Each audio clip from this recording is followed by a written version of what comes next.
Welcome to the Reiki Business Collective, where Reiki business owners come together to share information, support one another, and serve the world.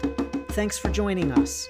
I'm Christian of Standing Stones Healing, interviewing and inviting Reiki business owners to join the conversation in the Reiki Business Collective Facebook group. Thank you.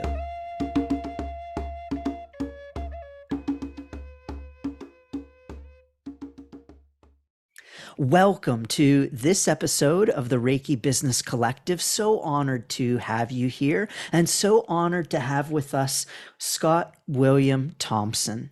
Scott has been a Reiki master teacher since 2015. He is a spiritual practitioner and board certified chaplain with the World Spiritual Health Organization.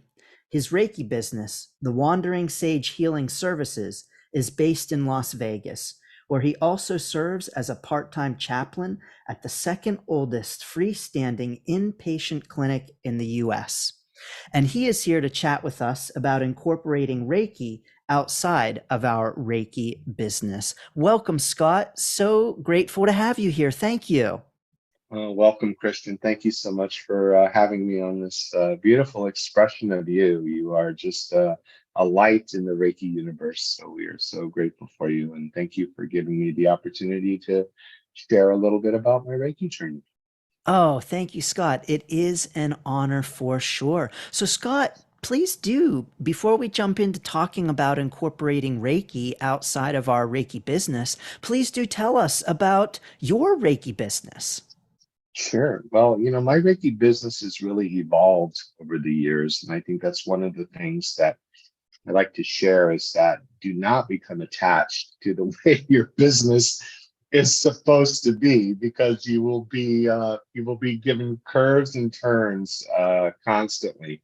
And really it's using, our own practice, our daily practice to prepare us for those twists and turns. So my Reiki business started right off the bat.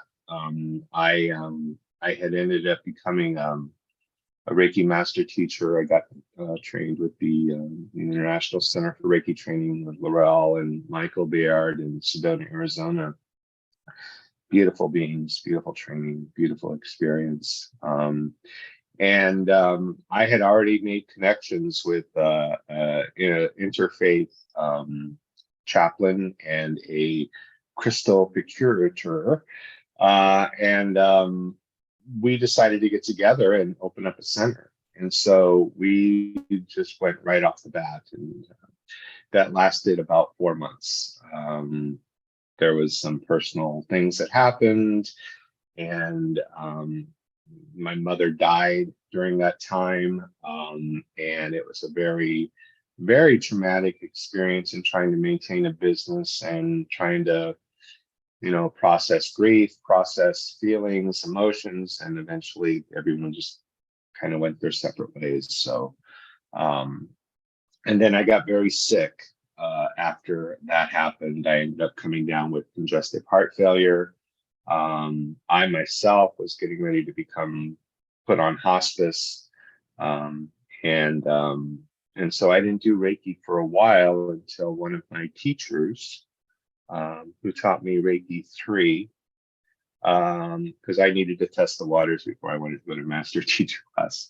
Taught me Reiki 3, and she said, "There's a client here. Do you want to take care of him?" And I was just like, and so I ended up working for her for about 3 years, and it was it's really the only Reiki center that, in the desert Southwest that really just kind of brought Reiki to the mainstream. So it was a Reiki center, and so it was good. I was able to practice and do what I loved, and I got healthier and I got stronger. The more you give Reiki, the more you get Reiki. And so it was a very healing experience for me. And then, COVID happened. And the organization that I belonged with kind of brought out doing Reiki online, teaching Reiki online, doing placements online. They weren't called attunements.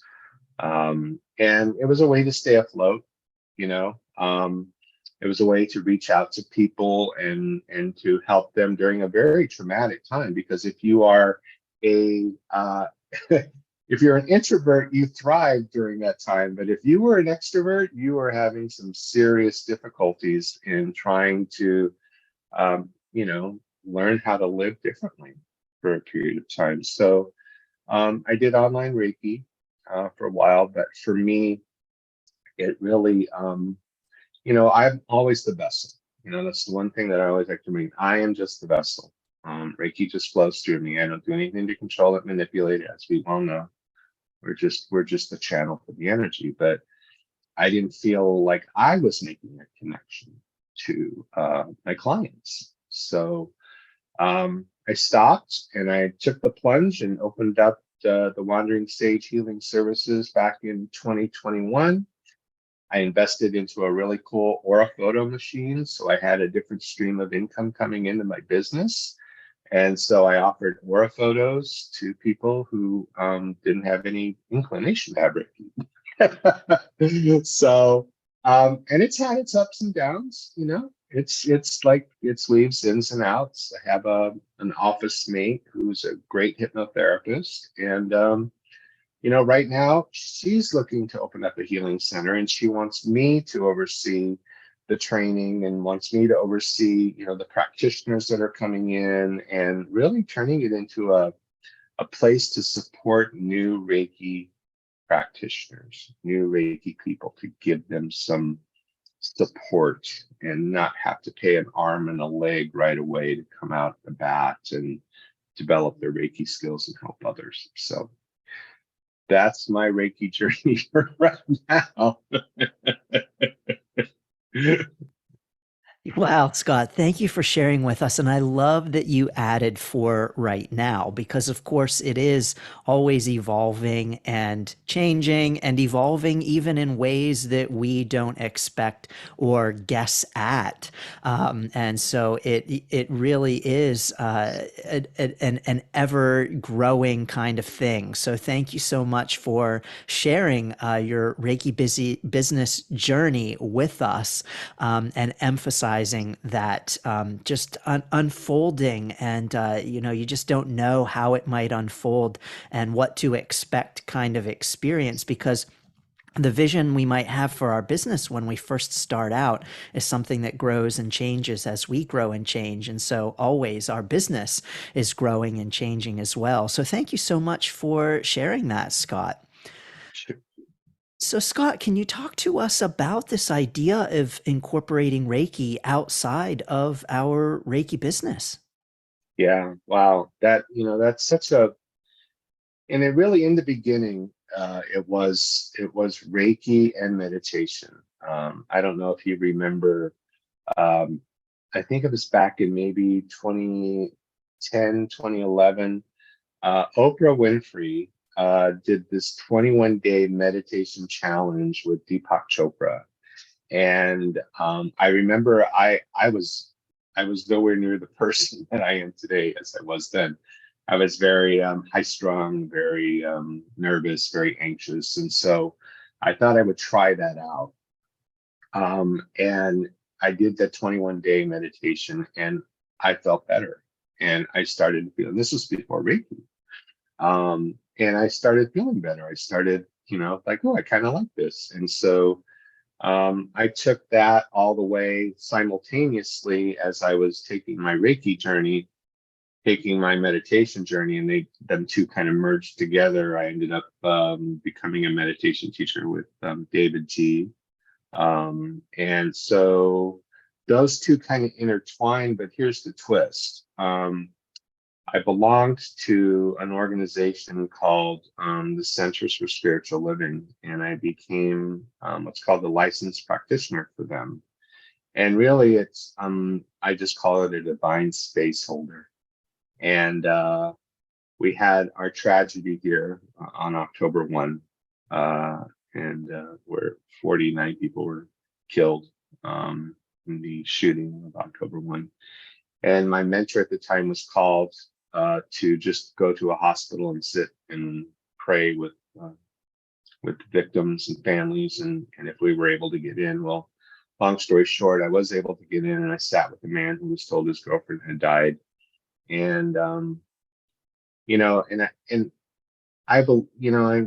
really try to keep religion out of all of this, because so many people try to incorporate Reiki into a religion, and as we know, it's not. But there was this space and time where the guy sat with me, and he looks at me and he goes, I was wearing a sash. We had to wear a certain attire to attend, and he said, where was God in all of this? And I remember I looked at him and I said, he was right here. And I pointed at him, and I recanted everything that he had done to try to save his girlfriend. And it was in that moment that something clicked within me. Something shifted. It was like, okay, I need to do more of this to be with people in trauma. And so next thing I know, I end up volunteering as a volunteer at one of our local hospitals. That morphed into doing Reiki in patients' rooms that would allow Reiki. I was asked permission, explain a little bit about what Reiki was, and then I was approached if I would be considered to becoming a chaplain, and I was like, what?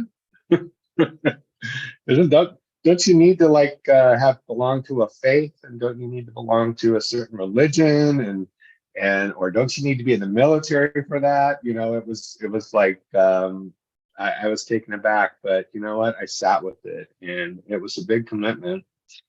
It was 2,300 hours of practicals, inpatient papers, thought papers, didactics, presentations. I mean, it was hardcore school.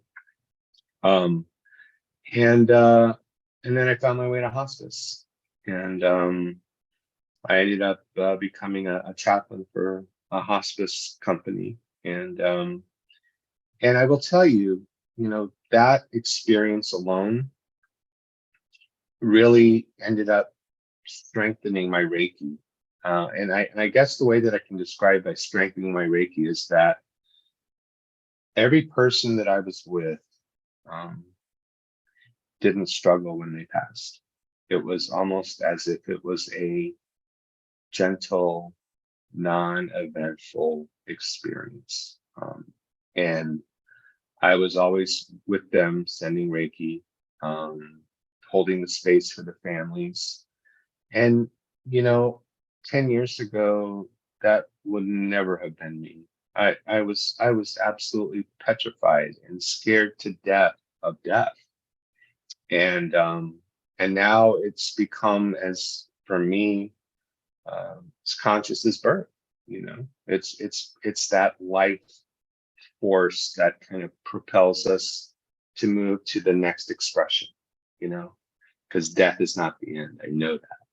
I know that there's another expression.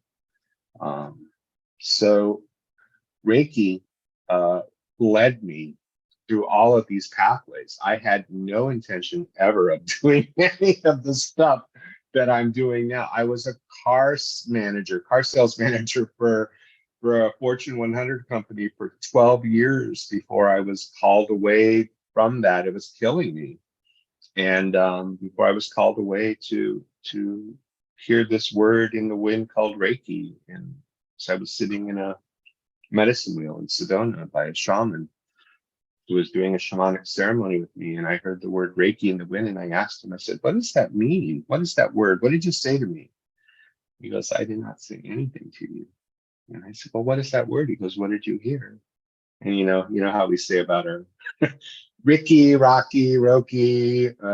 And then I said, I don't know, so Rocky, Reiki. He goes, Reiki. And I said, yeah. He goes, very interesting. I go, well, what is that? And he said, oh, you'll find out. I still see him every chance I get. Sedona. Been an interesting path. Well, great, Scott. Thank you. I one thing that I just loved in all of that was sitting with people who have just experienced some real trauma, and the question that comes up again and again and again, where is God in all of this? And your response is just so incredibly profound, Mm. right here, and pointing at that person who has just experienced the trauma. That is just incredibly profound, Scott. So thank you for sharing that with us. Welcome. You're welcome. And it didn't come from the mind. And I think that's one of the things that I really want to emphasize. It was nothing that I learned in a book. It was nothing that was taught to me. You know, it was that natural expression of the energy that flows through. It's like when we're able to get into that space and just separate ourselves from that space and allow our authentic energetic self to come through, then there's never any words that needs to be known because it's already known. It's already known. It just flows through. But um yeah, I call that like one of those divine awakenings, you know. Um and there've been a few on my path, but thank you. I'm just grateful that I got to work through the fears and the issues and the anger about religion. I had to really do some healing about religion and those who practiced religion, and then I had to learn all of them. So I could meet people where they were and not where I think they should have been. you know um, and that's another really beautiful part about this, is that you learn so much about people's faiths and where they come from and how they got that way, and is it really their faith, or is it because it's their family's faith and they follow along with what the family does? Because we've always been Catholic, we've always been Jewish, we've always been Protestant, whatever you want to put that in. And it's like not everyone has an adventurous spirit.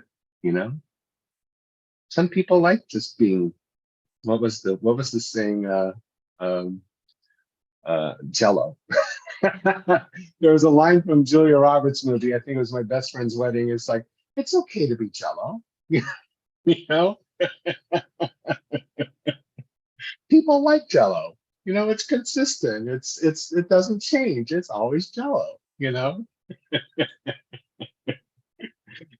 So I let people be Jello.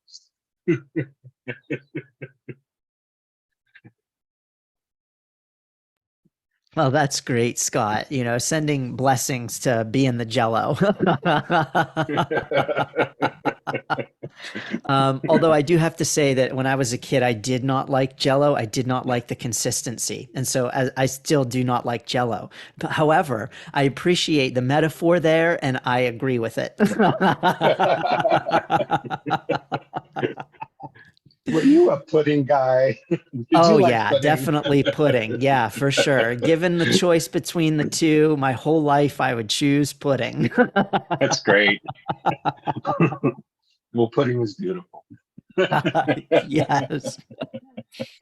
So, Scott, I'm sure that there must be some overlap from your Reiki business and your position, your role as chaplain.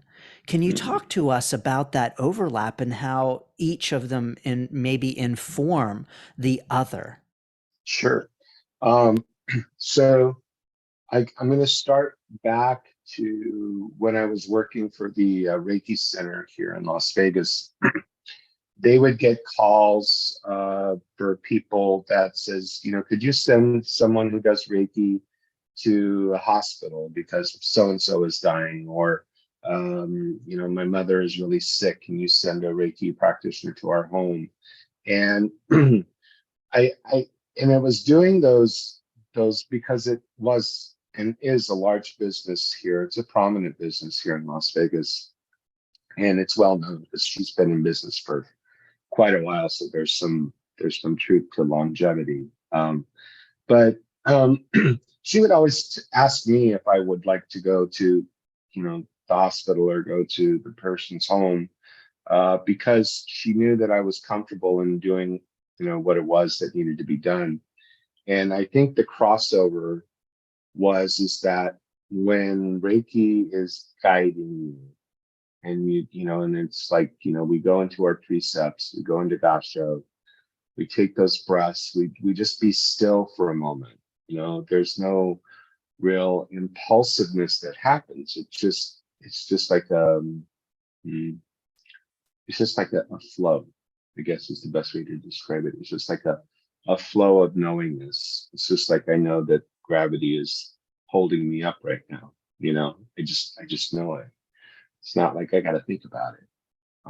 So that transition from Reiki um, to other parts of the world, um, is really automatic. I mean, it's like if the question was presented to me, Scott, can you go here and sit with someone who's dying that isn't part of the company that I work for?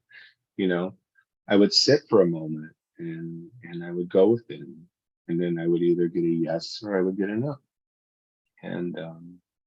And sometimes those no's are there for my own protection, my own benefit.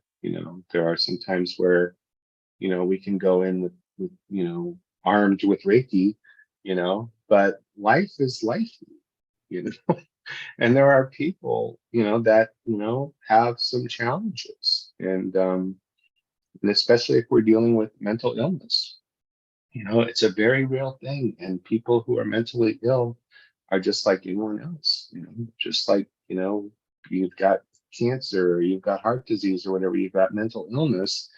And if you go in there with the best intentions, thinking, oh, I'm a Reiki practitioner, I'll go in and I'll go help them, and now there's a knife pointing at because they are mentally ill. So I trust my guides, I trust my instincts, I trust the Reiki to guide me to say yes or no. I don't know if that answered your question, but that's kind of what came up. Yeah, thank you, Scott. And I think that idea of that's what kind of came up is so true in what you're sharing with us too.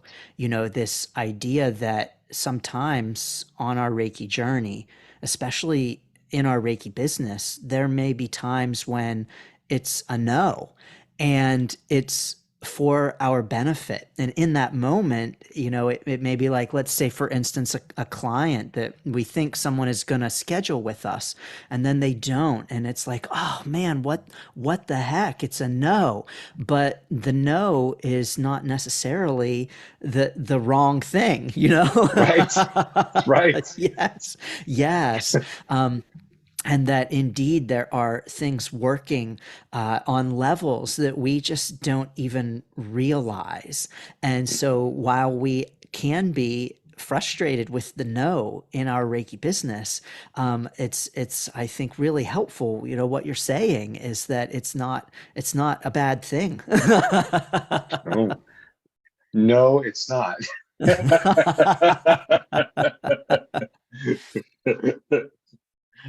Yeah. And it took me a while to really get into that space of being okay to say no, and being okay to say, or not at this time. Um, uh, and because I have to trust my instincts, I have to trust that energy that is present with all of us, that we all have. We all have intuition. We all have, everyone's got different gifts and eclairs. That's one of the side effects. You're so good, with the card reading, and how that's an existential part of you and your business, and how you just pull the things that are coming to you. There's like, it's coming. I don't know where it's coming from, but it's coming. You know, and that's how it works with when I'm working with clients that uh, don't feel right. Great, Scott. Thanks. Thanks for that. And so, as far as, this idea of there being some overlap. And Scott, I don't even know that I want to use the word overlap, because you are a Reiki practitioner, you are a chaplain, and so those things can't be separated out from you, Mhm. because you are those things. And so then, of course, when you show up as a Reiki practitioner in your Reiki business, you're also showing up as a chaplain. And when you show up as a chaplain, you're also showing up as a Reiki practitioner. And so I don't even want to necessarily use the word overlap, but when it comes to being a Reiki business owner and having that chaplain show up as well, how would you say that that has benefited your, maybe not even just your Reiki practice personally, but also your Reiki business too? Hmm. Um, you know, I guess I'm going to really equate to my training as a chaplain. You know, it isn't just, it wasn't just being with people, it was learning how to be with people. There is an art form and a skill set in how to be with people. And more importantly, how to find out how you can help them. Because as you know, people will come in and say, "Oh, I'm sick," or I'm anxious," or I'm having issues. Okay, so as a chaplain, we're trained to look for these spiritual, emotional, and the relationship elements within a person's consciousness and their being, and which specific area can we look at and help them and bring that area out. And so when I'm with a client, I incorporate a lot of those techniques with my clients to find out which element that we can go into and look at and bring forth, and then use Reiki to let Reiki do what it's supposed to do, whatever that may be.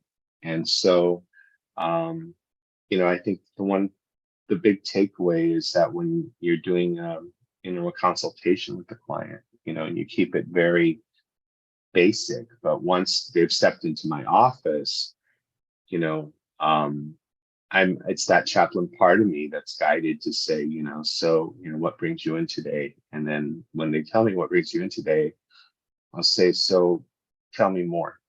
Do you feel more confident about telling me more? Do you feel like you'd like to share more about that? And then of course that happens. And then I've got we call them the emotional emeralds. We call them the spiritual sapphires, and then we call them the relationship rubies. And so we take a look at which gem is coming through.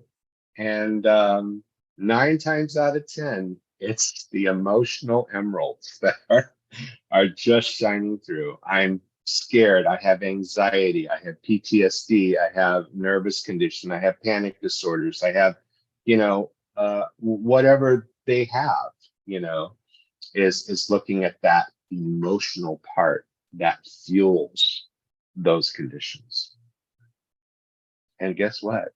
You get on the table and I play some soft music, maybe some Christian flute music that I hear on YouTube. And I just step aside and say, okay, let the highest and greatest good be done and get thee out of the way, you know. So that's how that works. That's how I incorporate those sessions. Love that, Scott. That is so awesome. And, so true. I mean, the kind of training that you have gotten as a chaplain, and then just the experience as well, to be able to have those challenging conversations with your Reiki business clients must be invaluable. More valuable than rubies and sapphires and emeralds. Indeed. But it's those looking points, that we can help, that we find with using that kind of technique, that terminology, because you get someone that comes in and goes, "Blah!" It's just like, I'm sure you've had it, "Blah!" Well, now it's up to me to sift through the blah and look for which is going to help you the best, meeting you where you are. Where would you like to be? And then providing the assistance for them to get there. Yes, thanks for that, Scott. I think that many of our listeners can probably relate. You have a client come in and you say, "So, how are you today?" And then just blah, like 10 minutes later, you're like, "Okay, we need to start the session."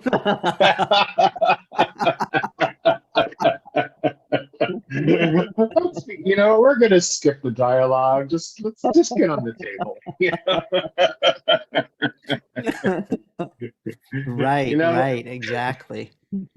And I have a really great relationship with a client here. She's more than a client. She's turned into a friend, and she owns they're called salt rooms here in Las Vegas, and they're highly therapeutic. It's salt that's being aerosoled in a beautiful cave with salt bricks, and you're in a cave. And so I'm lucky that I'm able to do like meditation classes in there, and do some shamanic Reiki in there with the drum, and that's another element of being in business, is that you connect with other businesses, and when you can connect with other businesses, they can promote you, you're promoting them.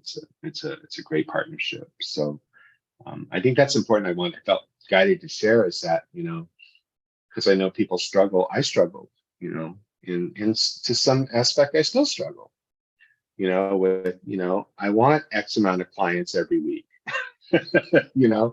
and you do a great, have a great program in able to help people with that.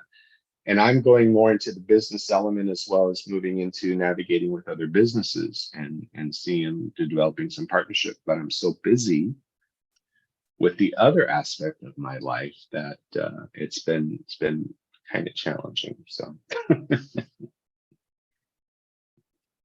For sure, Scott. I think that you are speaking to the club, or should I say collective, where Reiki business owners are busy people. They got a lot going on. And I love that you're bringing up collaboration and the idea of collaboration. I think so often we run our business in a silo or a vacuum.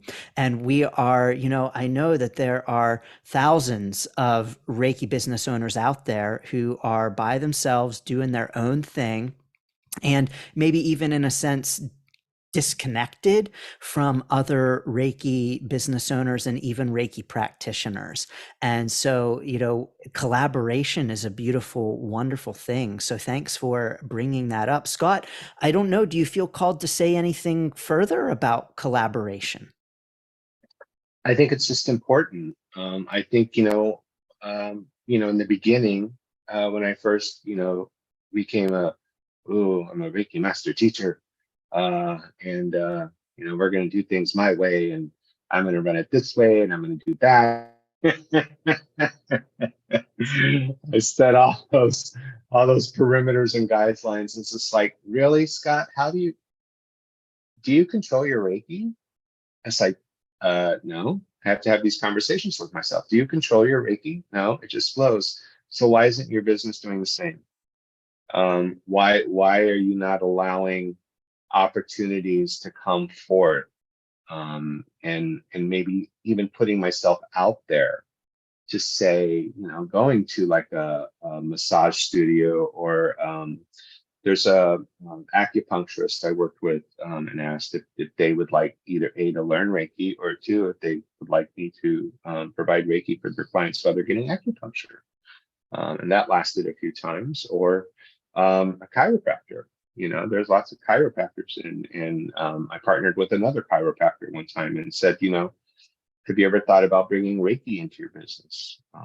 And then I worked in a rehab facility for people who are in recovery from addictions. And I worked in that clinic for about a year, still owning my own business, but then also working for them, where I provided Reiki for their detox, and was able to help them and help the business owner add that element of what I bring to it to his business, and he turned into a really good friend. And so it's brought me through many different expressions, but the main key was get out of the way and allow that truth that settles in, that we all know if it feels good, it's good, to go forward. And not, like you said, encapsulate, put myself in my Reiki bubble and say, this is my business and I'm going to, whatever, no, flow. Just flow, you know. But it takes practice and it takes work. It's not an overnight thing. It's not. Um, One of our friends, Bruce, um, he came out with this amazing YouTube video on spiritual narcissism. I don't know if you saw it or anything like that, but it really hits home, because we can confine ourselves into who we think we are, and then it becomes who we are, but then we lose sight of our true selves. And so I'm a Reiki master teacher, and let me show you all my certificates. And now let me show you all of my accolades, and let me show you all of this and all of that. But who am I? You know, are these who I am, or am I my true authentic self, which is to be of service? That's the key. We're here to be of service. That is beautiful, Scott. And, you definitely are being of service, to your Reiki clients, to the people you are helping as a chaplain, and all of that. So thanks so much, Scott, for your service. Scott, is there anything else that you would like to add? And then if people want to reach out to you, get in touch with you, how do they get a hold of you? Where do they find you? Sure. Yeah. I guess one of the great things that I'd like to add is how important daily practice is. I cannot stress it enough. And yeah, it's difficult. And yeah, it's like, oh, but I've got this to do, I've got that to do. Get up a little earlier, get up. And then if you can't get it right away, make time in the first part of the day to connect. Go into Gasho, do your precepts, do your self Reiki treatment, read a little something inspirational, do a little journal, all of these, my daily practice is about an hour and a half, you know, and I know the difference between when I do it and when I don't do it. So I think that's the only piece of any type of advice I could ever give, is just work on you. And then to get a hold of me, I'm rather non-conventional.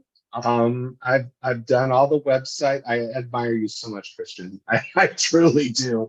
I'm sorry that I missed your class yesterday on being a content boss. But I'm hoping that you will have it online for those of us who couldn't attend.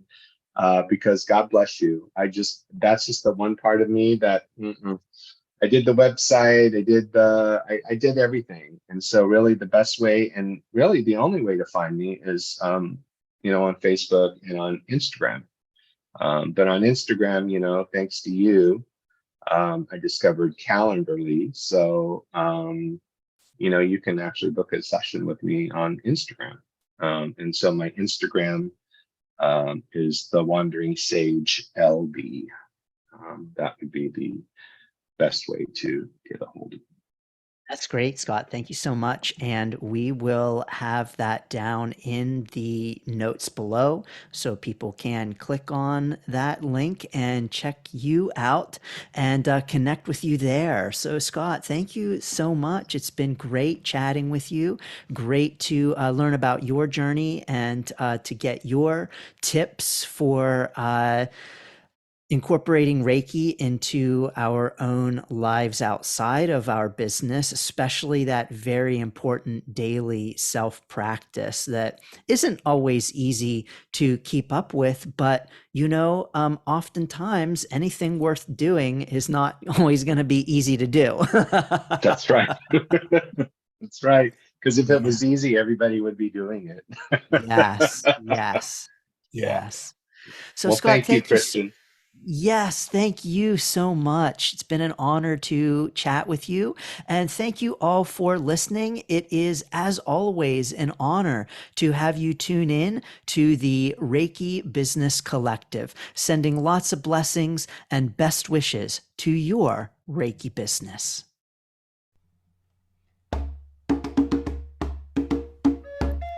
Thank you for listening.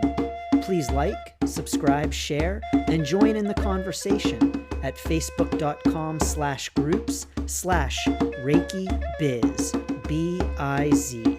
Blessings and best wishes for your Reiki journey.